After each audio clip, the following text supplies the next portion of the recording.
Hello, friends. Lee C. Camp here. You're listening to No Small Endeavor. This is our unabridged interview with neuroscientist Anne-Laure Le Cunff. Anne is a recent author of a lovely book entitled Tiny Experiments: How to Live Freely in a Goal-Obsessed World. I must admit I have been goal-obsessed at various times in my life, and as I say in the broadcast piece, a little bit overwhelming to myself sometimes with my work perfectionism. So I find Anne-Laure's book immensely helpful. She poses a challenge to our sort of what she calls linear goal thinking with a new kind of possibility of tiny experiments that rather than trying to have your whole life figured out, your whole trajectory of your life sorted out, you just employ a bit of curiosity about yourself, and then you go about doing some tiny experiments in your life. That opens up new possibilities for things like procrastination or other ways in which we find our minds doing things we wish they wouldn't do. That to let go of the self-blame and then just employ a bit of curiosity, seeing what we can learn about ourselves. I've already put Anne-Laure's tiny experiments into practice. I'm on my second tiny experiment, indulging a great deal of curiosity, and I find this immensely helpful, and I hope that you enjoy this interview. Anne-Laure Le Cunff. Hey friend, if you didn't know, I started a newsletter a while back that comes out every 2 weeks. I've been delighted to hear from so many of you about positive response to the newsletter. We call it the No Small Endeavor Notebook, where I riff on themes and topics related to our podcast, giving you additional material for thinking and doing in your own quest to make sense of what it might mean to live a good life. Join us by going now to nosmallendeavor.com and sign up there.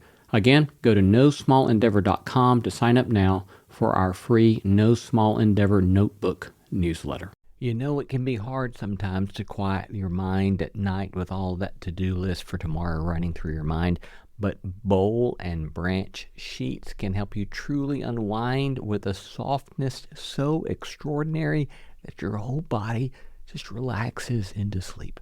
Bowl and Branch's signature sheets are made free from toxins with the finest 100% organic cotton. They feel buttery soft just right out of the package, and they come with a 30-night worry-free guarantee. They're ethically crafted by expert artisans who earn fair wages, and if you're looking for a new set of sheets, then go check out Bowl and Branch. You can tell the quality immediately, and that sweet color selection, it made me happy to put our new Bowl and Branch sheets on our bed. Feel the difference an extraordinary night's sleep can make with Bowl and Branch. Get 15% off plus free shipping on your first set of sheets at bowlandbranch.com/NSE. That's Bowl and Branch, BOLLAND, branch.com/NSE to save 15% and unlock free shipping. Exclusions apply. Hey, it's Paris. You know I love sparkly things, right? Like stars. Duh.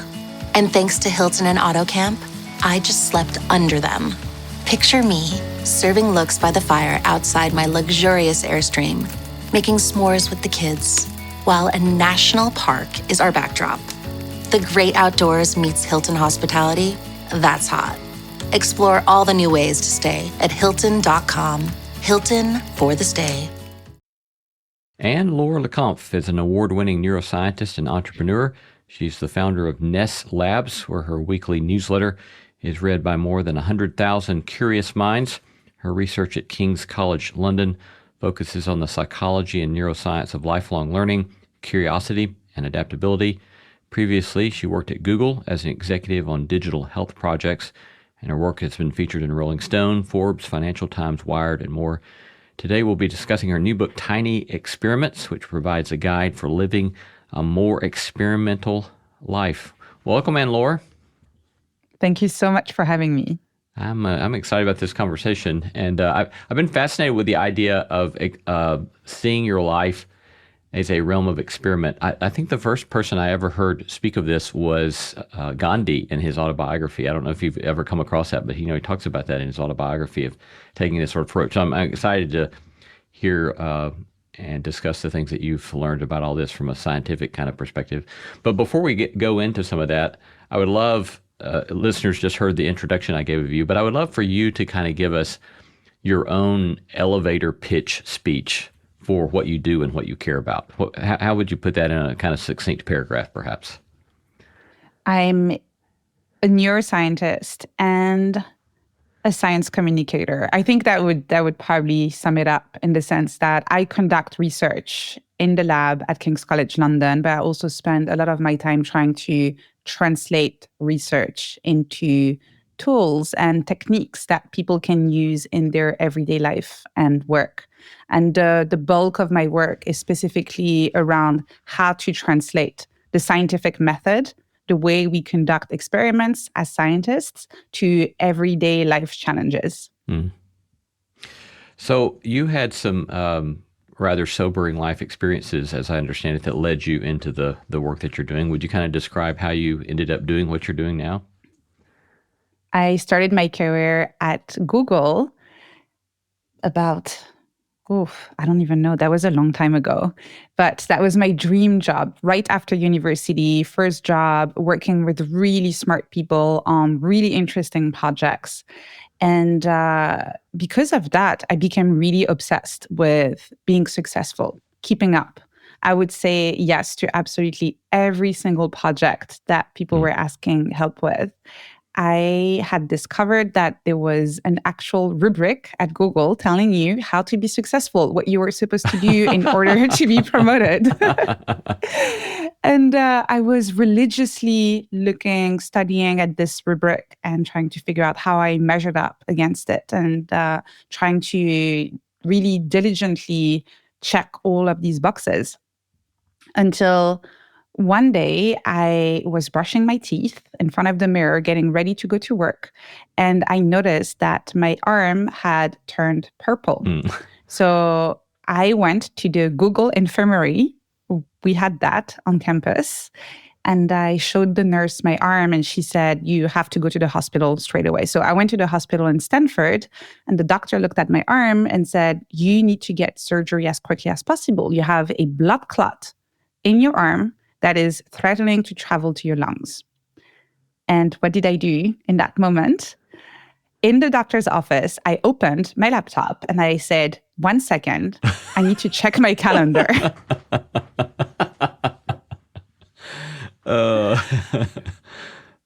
You know, sometimes you do something that is so absurd that you have this kind of out-of-body experience.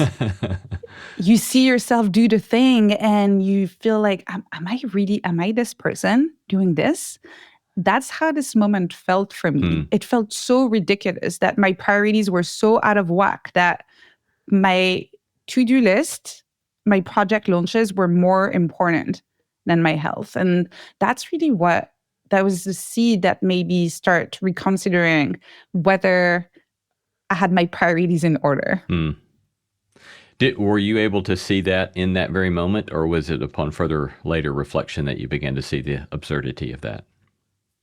It took a little bit longer. That really was just a seed of reflection. And the moment really where I made the decision to leave Google and to try and figure out what I actually wanted to do with my life instead of trying to succeed at completing this entire rubric was not something as dramatic. It was a few months later.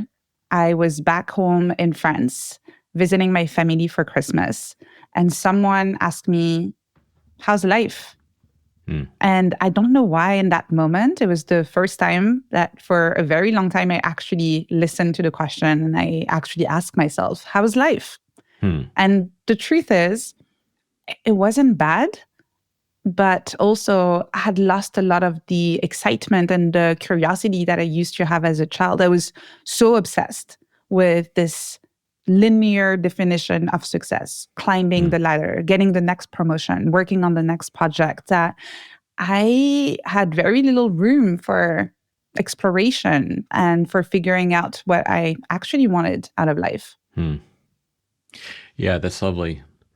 So then you go on and after some time later, as I understand your timeline, you have one experiment with a startup, but you go on in time to do a master's and a PhD work in neuroscience, applied neuroscience and psychology at King's College there in London. Why do you think it was those particular fields, that particular discipline of neuroscience, applied neuroscience, that especially drew you in? It actually connects back to when I was a child. I had always been fascinated with why we have the thoughts we have, why we see the world the way we see it.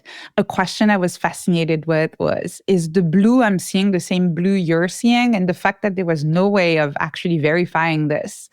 So when I finally found myself in a place where I admitted that first, I was lost. I had no idea what I wanted to do once you removed that blueprint, that rubric for success. And second, I decided to see this as an opportunity. I went back to the drawing board and I asked myself, what is something I'm actually curious about? If nobody was watching, if the traditional definition of success was out of the equation, what would be something I would actually be excited to explore and study, to get up in the morning and just learn more about? And so for me, it was the brain, it was the mind, why we think like that, why we feel like that, why we are like we are in the world. So in your Tiny Experiments book, you're calling us, I love your line of the call to have courage to be curious. So talk to us a bit about that. A big reason why we like having plans is because it gives us this illusion of being in control. So if you think about it from an evolutionary perspective, it makes sense that our brains have evolved to favor certainty. We actually really like it when we feel like we know what's going to happen. Our ancestors who were living in the jungle felt like the more information they had, the more likely they were to survive. Whether it was knowing where the resources were, what was that strange noise in the bushes, who were their friends or enemies in the tribe. And so today, our brains haven't evolved that much. And we feel the same. We think that if we have a plan, if we have a vision, then we're going to succeed and we're going to be safe. And so it takes courage to say, I'm not quite sure if this is going to work out, but I feel curious enough that I'm going to give it a try. And whatever the outcome, I will learn from it. I will grow from that experience. I will use that knowledge to then maybe try something else. So that's why I say that it takes courage to be curious. Yeah. I mean, I think I've moved beyond a lot of this, but I think earlier in my professional life, I often felt paralyzed because of the lack of certainty. And I think I would wait and I remember telling myself, well, if I just knew which one of these approaches was going to work, then I would get to it. But since I couldn't know, right, and I didn't have the certainty, I felt this sort of paralysis by that.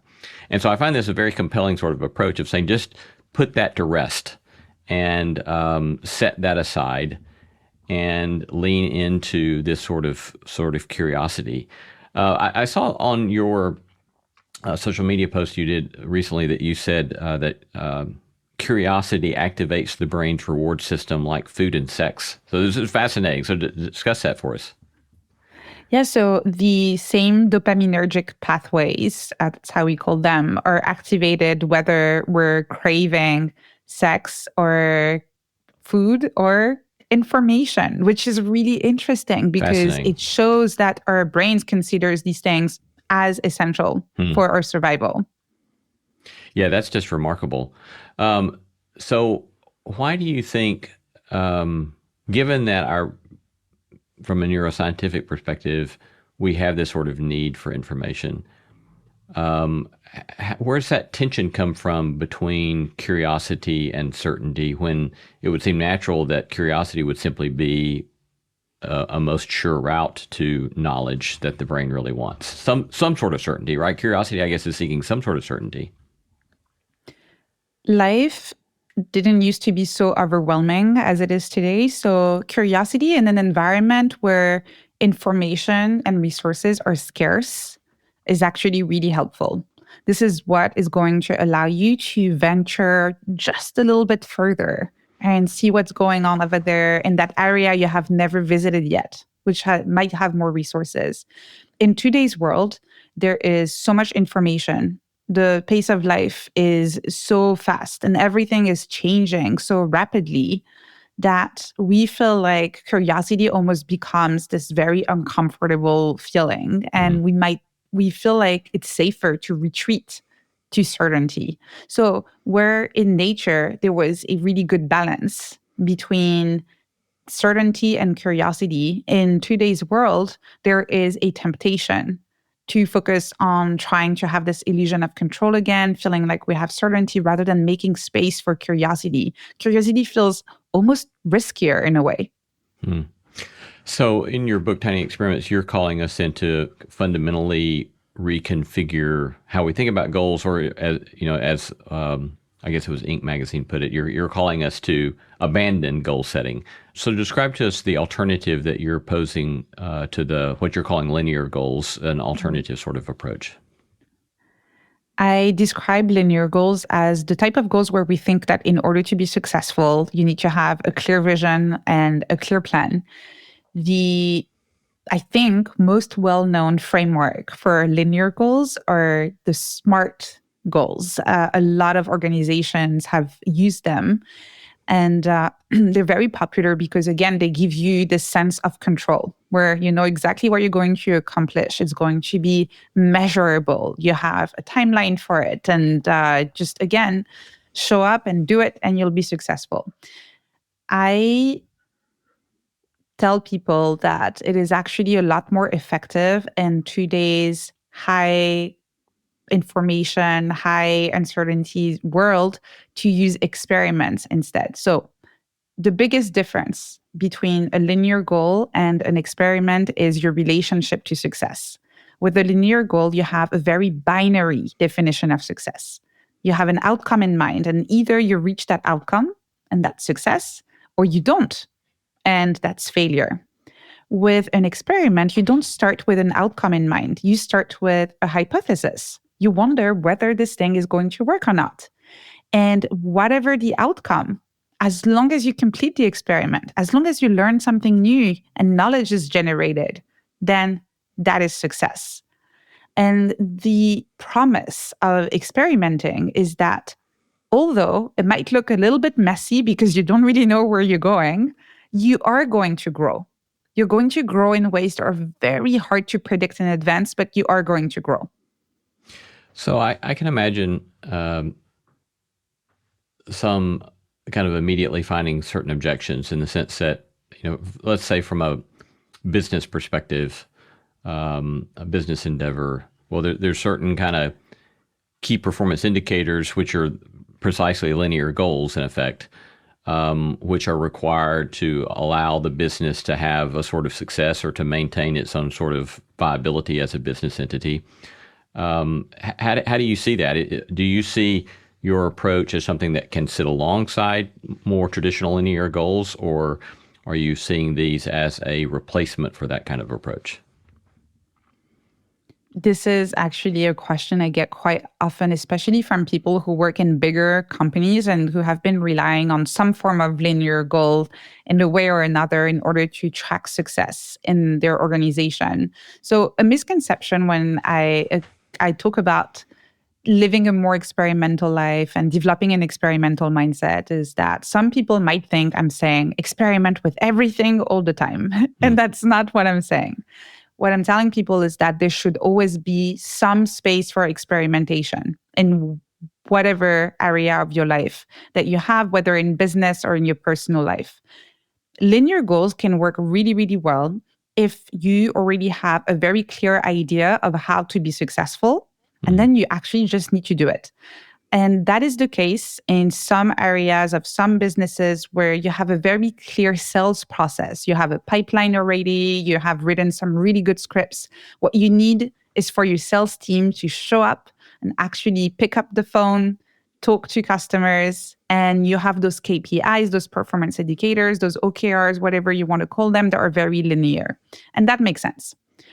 What I argue, though, is that in the long run, if you want to make sure that your business stays performance, you should always have at least a little bit of resources dedicating to experimenting with new ways of doing things where you're not quite sure that's going to work.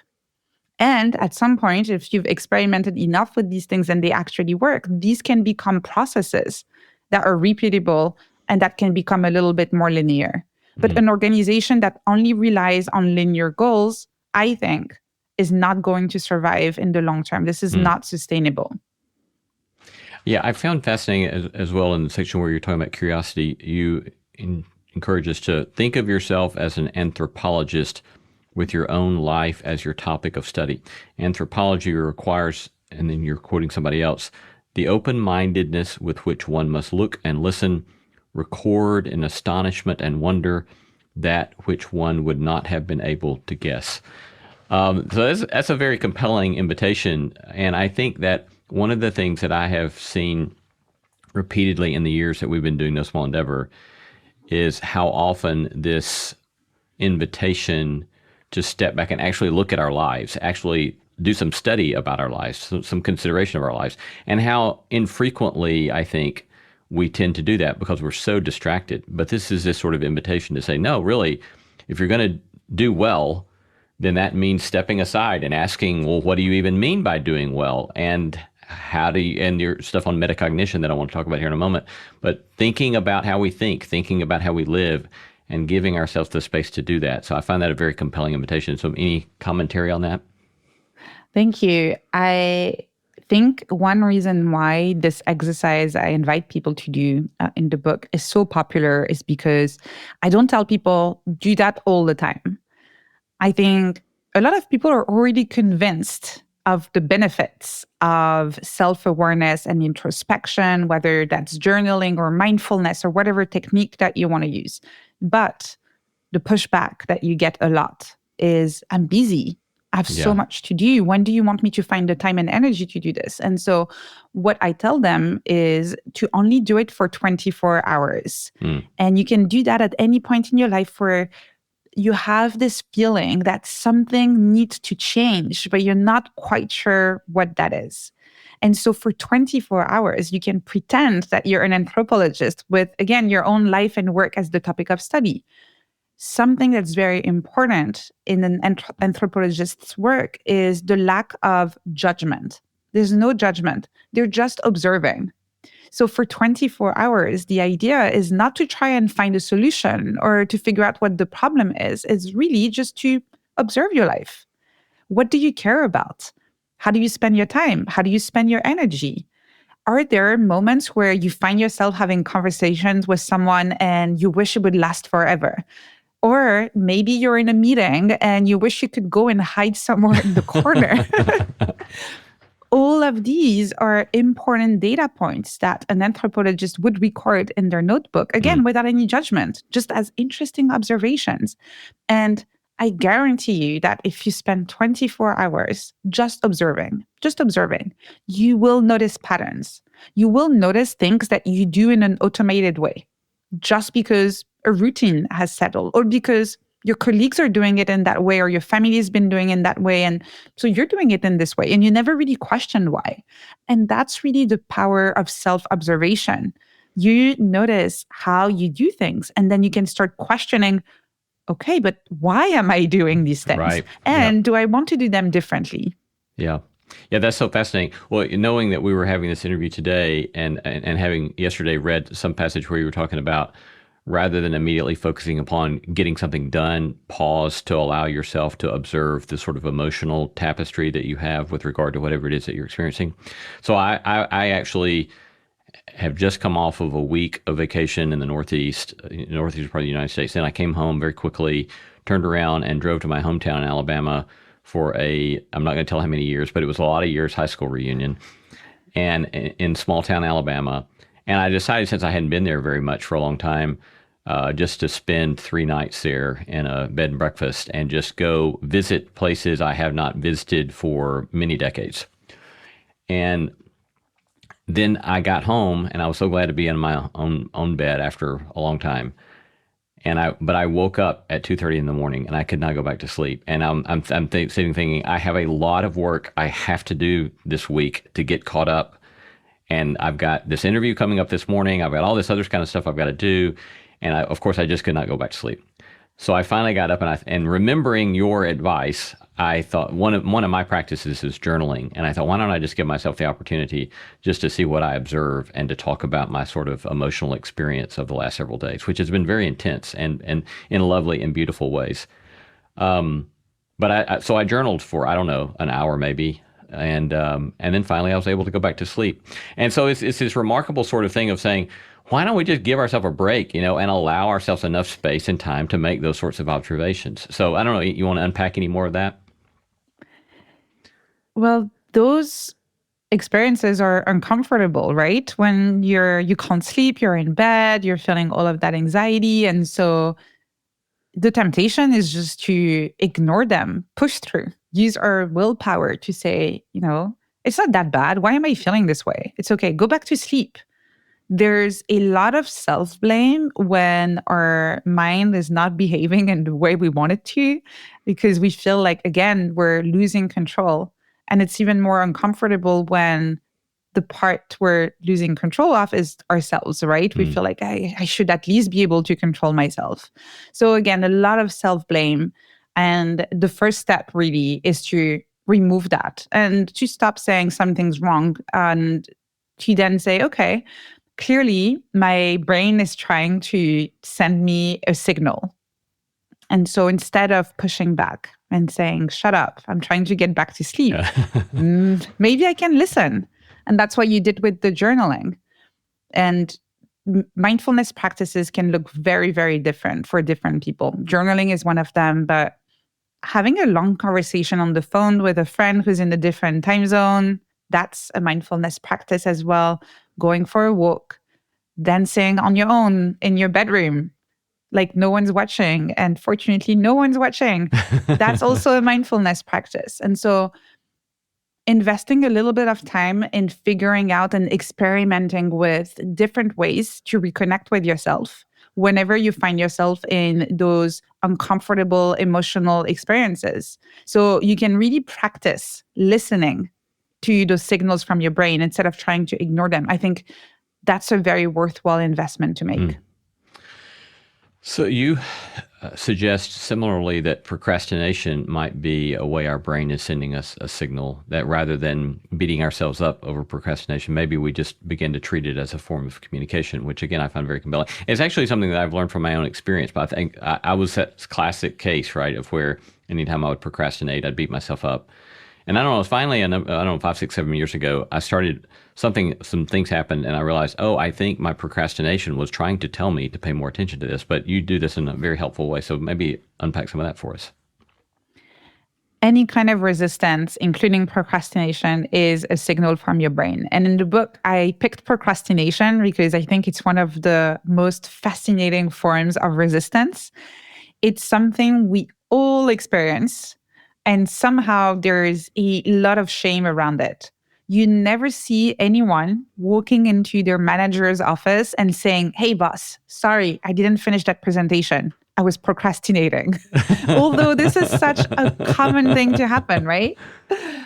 And in the book, I explain that we would all gain from actually listen to our procrastination. So next time you procrastinate, instead of blaming yourself and trying to push through, say, hello, procrastination, you're back. What are you trying to tell me?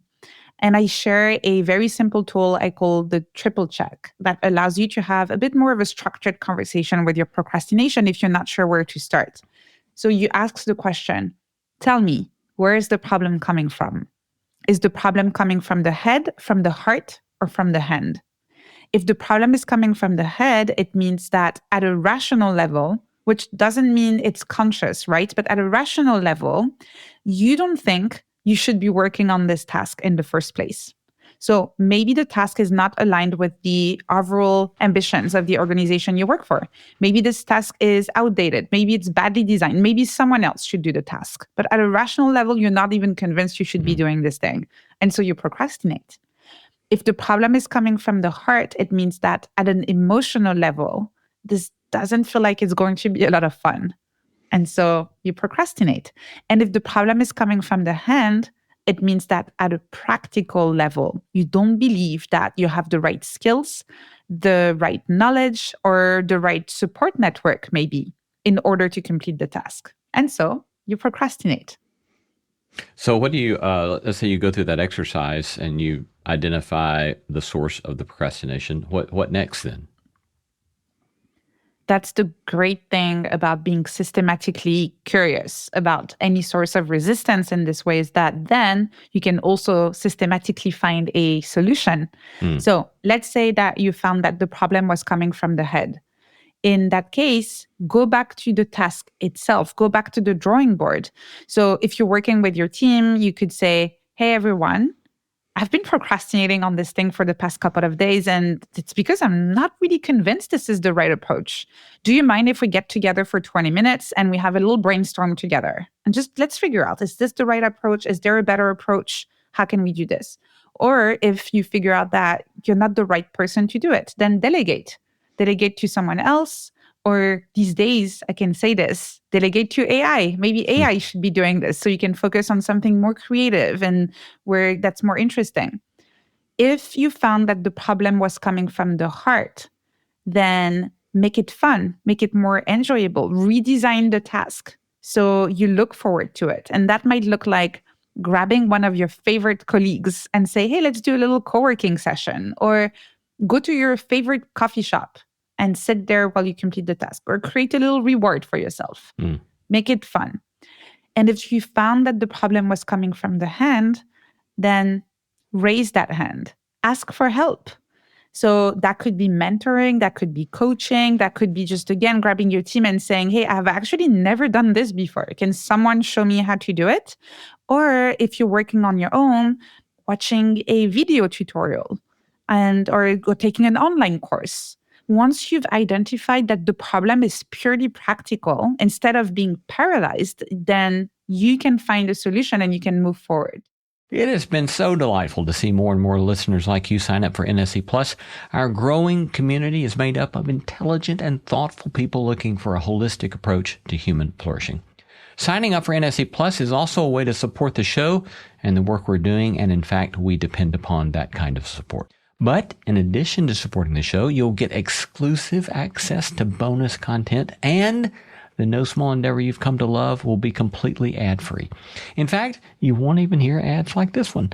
So go to nosmallendeavor.com and click Join NSC Plus to become a member of our community today. Join for as little as $5 a month. Again, go to nosmallendeavor.com, click on that red button that says Join NSC Plus to become a member today.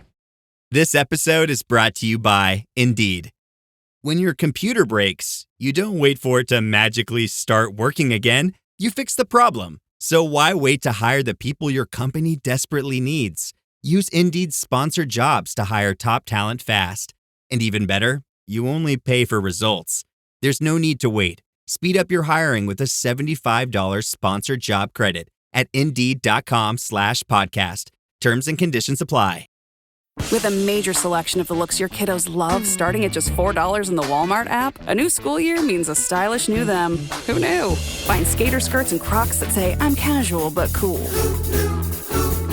Sparkly sneakers that say, it's my classroom, you're just learning in it. And preppy polos that say, I'm the teacher's pet, even if they're mommy's menace at home. Find their favorite styles starting at just $4 in the app. The Walmart you thought you knew is now new. So this whole sort of approach of taking an experimental mindset, experimental approach, pairs nicely in your work with this call to intentional imperfection and the dangers of perfectionism. And again, this is another kind of, I'm a recovering perfectionist in certain areas of my life as well. So it's another place I found very helpful. But describe to us how one might go about practicing intentional imperfection. Well, let's just look at perfectionism first. It is, when you look at what it is, it's trying to be absolutely perfect across the board all the time. Which fits with your earlier conversation about certainty. At least for me, it did. There was a sort of quest for certainty that linked up with a perfectionism in a certain area of my life, which really hobbled me professionally as a younger academic, because And I think this is one of the things that academics kind of get schooled into us in graduate school days, right? Because that's the beauty of the nuance and the beauty of the footnote is you're always looking to protect yourself from any sort of charge of imperfection, right? And you have to be certain with all this kind of stuff. And so it takes a long time to kind of work our way out of that, I think. But I'm sorry, but go ahead with No, I think this is such a good example. And almost every single profession has an equivalent of that footnote, right? And it might be purely political in the way you present your projects. I know that at Google, for example, there were a lot of projects that actually didn't work out really well. But if you listen to the presentation after the project, you would have thought that it went great because you can kind of change which were the metrics we were looking at. And so if you pick the metrics carefully, you can tell a story where the project was a success. Because of that, there were so many learning opportunities that we lost because instead of feeling comfortable saying, hey, it didn't go perfectly, this is what we can learn. Instead, everybody was trying to make it look like they knew what they were doing and everything worked out exactly as intended. And I think a lot of people, you don't have to be in a big company like Google to see that. A lot of people see that in lots of different situations. And it is a shame. At a personal level, and this is more what I wrote about in that chapter in the book about intentional imperfection, I do worry about the impact that this can have on our mental health in the sense that we set for ourselves those impossible standards, then we don't manage to actually reach them, and we never question the way we set those standards in the first place. We question ourselves, our sense of self-worth. Intentional imperfection is really, as it says, the idea of intentionally saying, I am not going to be able to reach perfection across every single area of my life at every single given time. But I can decide in advance and say, you know what? This is where I'm going to slightly drop the ball so I can focus on that other part. What's great about that is that first, for yourself, you have more clarity and you can focus on what really matters in the moment without worrying about that other aspect of your life because you've decided that you're not going to be perfect across the board. Second, in terms of communication with the people around you, if you tell your spouse at home, I have this really big presentation coming up, and so I'm not going to be as present and helpful in the next 2 days at home because I'm going to be very focused on that. But if there's something you really need from me, do let me know because I might be a bit distracted. I might be really focused on work. I don't want you to feel like you're doing everything. So tell me if there's something really important. And this way I know I'll have to pay attention. So this way you're also managing expectations and it becomes more of a partnership with the people around you rather than you trying to be perfect across the board and then disappointing yourself and others in the process. And at a self-awareness level, self-knowledge level, it is also a great way to have this compass to see what is actually important to you. If you notice over the course of several months, that every time you have the choice between work or being with your children, you choose being at work. You can ask yourself, is that really what I want? Or do I need to kind of rebalance my compass here and refocus on what I think is important? Or equally, if you notice that every time you choose your children, that's also an interesting signal. Should you reorient your work so you can have even more time with your children, since this is what you've been favoring? So intentional imperfection can also serve as a compass to direct your life in a more intentional way over the long term. It seems, too, that there's a sort of leaning into imperfection that catapults learning, in that when I think that I have to master something or do it perfectly, it hobbles progress, it seems. And if I lean into saying, why don't I just hop in and start working on this and see what happens and be okay that I'm not the best, I don't know. Is that a fair assessment? Is indeed there some sort of relationship between more rapid learning and more rapid growth in a pursuit if we lean into mistake making? Oh, absolutely. I mean, first, it connects to what I was saying earlier when I gave the example of when I was working at Google. If you accept that you're probably never going to be perfect, then it allows you to also have a healthier, non-judgmental relationship with your mistakes and say, huh, interesting mistake. I didn't see that one coming. I thought I would be able to do it and that didn't work out. What can I learn from this? So you're going to learn from your mistakes. Second, it's also going to make you more comfortable at the prospect of potentially making mistakes when trying something new. That's another problem with perfectionism, is that because you're so scared of doing something wrong, you might not try new ways of doing things. You might stick to what you feel you know enough that it's going to go perfectly. And so you're stunting your own growth when you do that. That it reminds me of a conversation my wife and I had years ago when we were in a season of doing some marriage counseling. And at the time we were talking with the therapist about parenting, and she said, well, remember the 85% rule. And I said, what's that? What's the 85% rule? And she said, if you do it right 85% of the time as a parent, that's good enough. And she said, then the 15% of the time you screw up, two things can happen with that. One, you can teach your kids they don't have to be perfect. And two, you can teach your kids how to apologize, because you will apologize for the things that you didn't do right in that 15% of the time. And I just thought that was so brilliant, right? It transformed the way I thought about parenting, and it transformed the way I kind of thought about my life of, a lot of good can come from our mistakes if we have the courage to be curious about what can come from those mistakes, I think. So that relates as well to this challenge that you have for us about paying attention to our cognitive scripts, the stories that we tell ourselves in our mind. So help us with understanding the importance of that.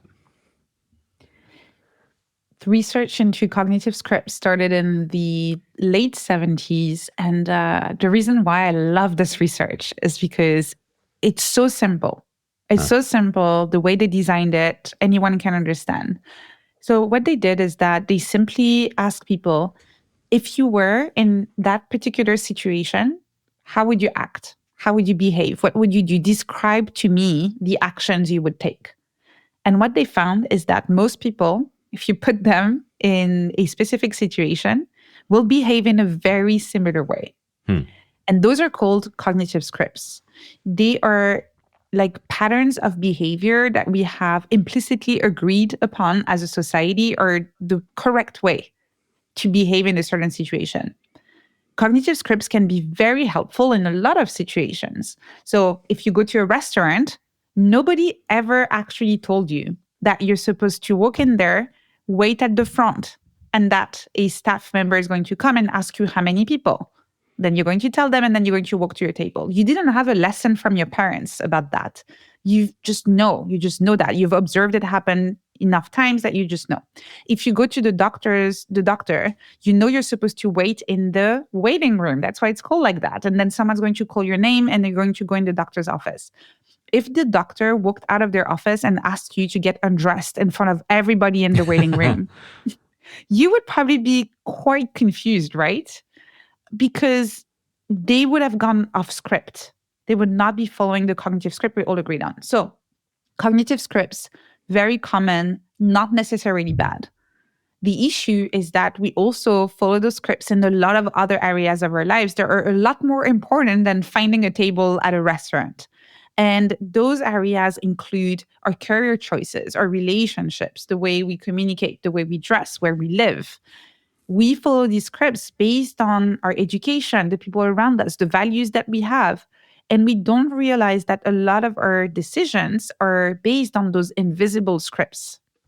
And this is where we start having a problem, because those decisions are not necessarily what we want. They're just following a script. So give us some examples of how one might go about questioning our scripts and cognitive scripts, and an example of finding one that might not be helpful to us and what one might do about that. I actually created 3 buckets of cognitive scripts that after working with a lot of people trying to uncover them, I think are quite helpful.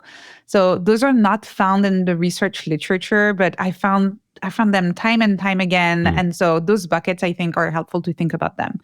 The first type of scripts I call the sequel script. And this is the script you follow when you think that whatever decision you make today needs to make sense based on the decisions you made in the past. And so this is the kind of script you follow when maybe after university, you only look for jobs that are aligned with what you studied in college. Or maybe after you quit a job, you only look for jobs that are aligned with what you did. This is the reason why also we rewrite our resume every time we look for a new job to make it look like it has a nice narrative. It makes sense, right? Each chapter follows the previous one and tells a nice story. And because of this script, we limit ourselves in terms of what we might want to explore. We might not even look at this job that we might love, but makes no sense based on what we did in the past, right? So that's the sequel script. The second big bucket is what I call the crowd pleaser script. And this is the script we follow when we make decisions based on what we think is going to please the people around you and the people around us. Those people might include your spouse/partner, your parents, your friends, your colleagues. And this is when you might go for the nice job, for example, that pays well and where people are going to tell you, oh, you did great. You did great. This is such a nice job. This is where you're going to go for the promotion, although maybe you don't even want that promotion, but you know that people are going to be so proud of you. This is also very common, especially in second generation people where maybe their parents helped them in terms of paying for their studies and really supported them. And so because of that, they might only look for jobs like being a lawyer or a doctor or those kind of things where they know their parents are going to be really happy and proud. So that's the crowd pleaser script. And again, very limiting in terms of the choices we make. The last type of script, I think, is the most insidious one, because that's a script that is celebrated in our society where we say, follow your passion, find your purpose. Whatever you do, you need to be excited. You need to think about it from the moment you wake up to the moment you go to sleep, and it needs to change the world. This is the type of script people follow when they say, I need to start a startup. Not a small business. It needs to be a startup. And again, it needs to change the world. This one, I think, is very dangerous because first, a lot of people end up putting all of their eggs in the same basket. And when they drop that basket, all their sense of identity shatters. Who am I now that I don't have this startup? The other problem is for anyone who hasn't found their passion. And that's a lot of people. These people think that their life doesn't have meaning yet. And the last problem is that some people who might have several passions feel like those are not good enough. They still haven't found the big one. And so because of that, a lot of people are chasing this illusion of having a big passion, the one big passion that's supposed to drive you for the rest of your life, making themselves miserable, when in reality, you can have several passions at the same time. You can have a bunch of small passions. It doesn't have to be one big one. And you can also stop feeling passionate about something and move on to the next adventure. That's completely fine as well. So this awareness of cognitive scripts allows us then at least some space to step back, ask ourselves, according to which of these kinds of scripts might I be operating, and at least at a minimum makes a space for an alternative sort of approach, a freedom, if you will, to say, maybe I want to explore this, or maybe I want to explore this, which goes back to the experimentation, I suppose, with our lives. Yes, that's... It's always about experimentation, but it's also always about intention. So with those scripts, it might be that you discover that you're following the crowd pleaser scripts right now. And it might be that once you discover that, you say, you know what, actually, I'm actually really grateful that my parents supported me through this. And I might not want to be a lawyer for the rest of my life. But right now, I find it intellectually stimulating. I like my colleagues. My parents are happy. I'm going to keep going with this for the next few years, and then we'll see. The difference now is that you have made your script conscious. And so it's not a cognitive script anymore, in the sense that it's not an invisible script that is directing your decisions. Now you have regained a sense of agency. You say, that's what I want to do right now. I might change my mind, but that's what I want to do right now. And so this is really the power of, again, self-observation. You make the unconscious conscious. And when you do that, you can make more intentional decisions. So this is, I suppose, one specific case of what you call metacognitive growth, where we're thinking about our thinking in certain kind of diverse areas of our lives. So kind of make the case for why you think we ought to care about metacognitive growth. So metacognition, as I said, means thinking about thinking. What's really interesting is that we believe that we are the only animal that is capable of doing this. So anyone who has a pet, if you have a dog or a cat, you know that they're able to think. That is not the question. They can think, they can plot, they can observe you. That is, so that's not the question. What we believe only humans are able to do is thinking about thinking, observing our own thoughts, asking ourselves, why did I think that? So that's metacognition. Why did I think that? By observing your own thoughts, you can then change your thoughts. And by changing your thoughts, you can change your behavior. And by changing your behavior, you can grow. That's the idea of metacognitive growth. Observing the why behind your behaviors, injecting that self-awareness, that heightened intention, so you can keep on growing. And the idea again here is not to have a perfect plan. It's not to decide, here's how I'm going to be successful. Here's the ladder I'm going to climb. The idea is to keep on observing yourself and to keep on tweaking and iterating, creating those growth loops where every time you try something new, again, whatever the outcome, you commit to being curious and you commit to learn from the experience and to then extract that knowledge and apply it during your next cycle of experimentation. It does seem that metacognition, thinking about our thoughts, observing ourselves thinking, feeling, it seems like a superpower to me. And yet it's a superpower that I didn't really begin to really pay attention to until later in my life when someone said, hey, this is like a superpower. You should pay attention to this. Why do you think, given that this is something that's so distinctive about being human, that it seems to me it's gotten very little attention, and yet it's so powerful? Why might that be the case? Well, first, I think the name is not very sexy. Metacognition is a mouthful. And so if you tell people about metacognition, they might feel like, what is that thing? Sounds complicated. Second, unfortunately, it is kind of put into the same bag as any kind of mindfulness practice where people feel like it takes a lot of time, which is not the case. Because again, metacognition is really taking that little second to just observe your own thoughts. And so it's more of a practice. Whenever you're doing something and it feels a little bit automatic, you can train yourself to create that little pause and say, oh, why am I thinking that? Why am I doing that? And then it becomes more and more natural. And then the last reason why I think it hasn't been very popular is that it can actually be uncomfortable. When you start asking yourself, why do I think that? You can uncover patterns. You can uncover memories also that can be a little bit uncomfortable. And so for a lot of us, it's just easier to not look too deeply. Yeah.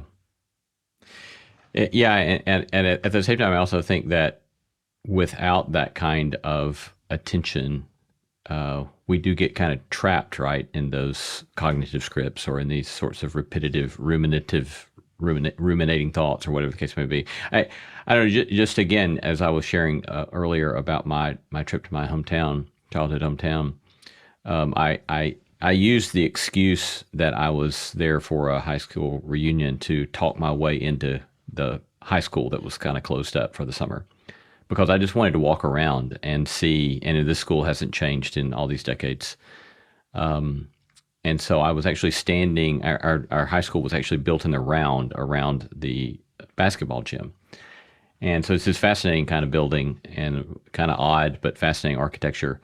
And so I was standing on the basketball court where a lot of fascinating things had happened in my high school years. So I was reminiscing about being in the high school band and playing in this one particular spot, or I was thinking about doing a valedictory address at my commencement, and, over on that side of the gym. And so I was thinking about all these things, and then all of a sudden, I realized, in thinking about my thinking, I realized I had acute heartburn, and it just came out of nowhere because there was no stresses around me, But all of a sudden, I'm right back in high school with all of this heartburn, and I share that simply to say, one, I mean, it's fascinating that, again, as so many have noted, you're right, our bodies carry memories, and all of a sudden you can be right back in them, which was a common experience for me as a high school kid to have heartburn. But more, it's a sort of because people like you have taught me to pay attention to what you're feeling, what you're thinking, I was able to take a space of saying, wait a second, I'm feeling heartburn and it's irrational, and I don't have to feel this heartburn. And it gave me some space from the heartburn, right?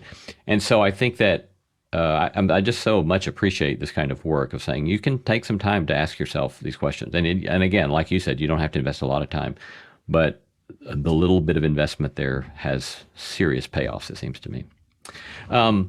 So imagine somebody's listening and they say, okay, well, what do I do with all this, right? Maybe give us 2 or 3 minutes here as we close on how someone might launch out into very practically doing a mini experiment in their own lives. Think about how to design an experiment. So when a scientist designs an experiment, they only need to know 2 things: what they're going to test and the trial period. So that's why when you read research papers, they say, we conducted a trial for 6 months. We conducted a trial for this period of time. When you design your own tiny experiments in life, it's the exact same. You need to know what you want to test and the trial period. I call this a pact because it is a commitment to curiosity. And you need to have an action and a duration. I will action for duration. My book is called Tiny Experiments for a reason. I highly recommend that you keep the duration quite short at the beginning. So keep it tiny. And it can be very simple. I will not bring my phone in my bedroom for the next 2 weeks. I will journal every morning for 5 minutes for the next 5 days. I will go on a walk every evening after dinner for the next week. I will action for duration. That's it. That's how you design a tiny experiment. In that process, stay curious. Observe your responses. Practice metacognition. Notice when you think something and ask yourself, why do I think that? Interesting. What can we learn from this? Let go of any outcome, because the idea here is just to learn. Whatever happens, what you want to do is to complete the experiment. And at the end, just like a scientist, look back and without any kind of self-judgment, ask yourself, okay, how did that work? What went well? What didn't go so well? And if I wanted to do this again, what would I change? That's it. That's how you design a tiny experiment.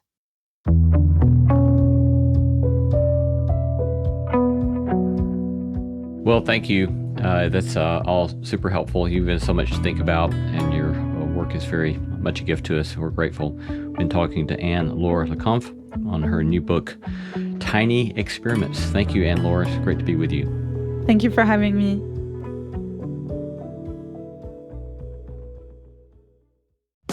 This episode is brought to you by Nespresso Virtual Coffee Machines. Ready to enjoy the bold flavors of barista-quality Nespresso iced coffee at home? Simply fill a glass with ice and press the brew button on your virtual pop machine to enjoy rich double espressos roasted to stand up even when chilled. Refreshingly bold iced coffee. Refreshingly easy to make at home. Visit Nespresso.com to shop now. Switch to Shiseido Benefiance Wrinkle Smoothing Eye Cream and discover why people are calling it the best eye cream. A powerhouse formula that targets 5 types of eye area wrinkles. 96% of users saw reduced wrinkles and diminished dark circles after just 7 days. Shop Shiseido Benefiance Wrinkle Smoothing Eye Cream at Sephora and discover how change can happen in the blink of an eye. Consumer tested by 110 women.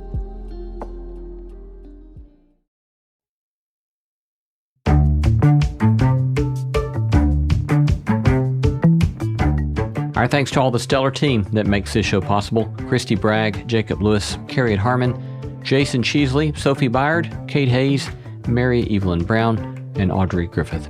Our theme song was composed by Tim Lauer. Thanks for listening, and let's keep exploring what it means to live a good life together.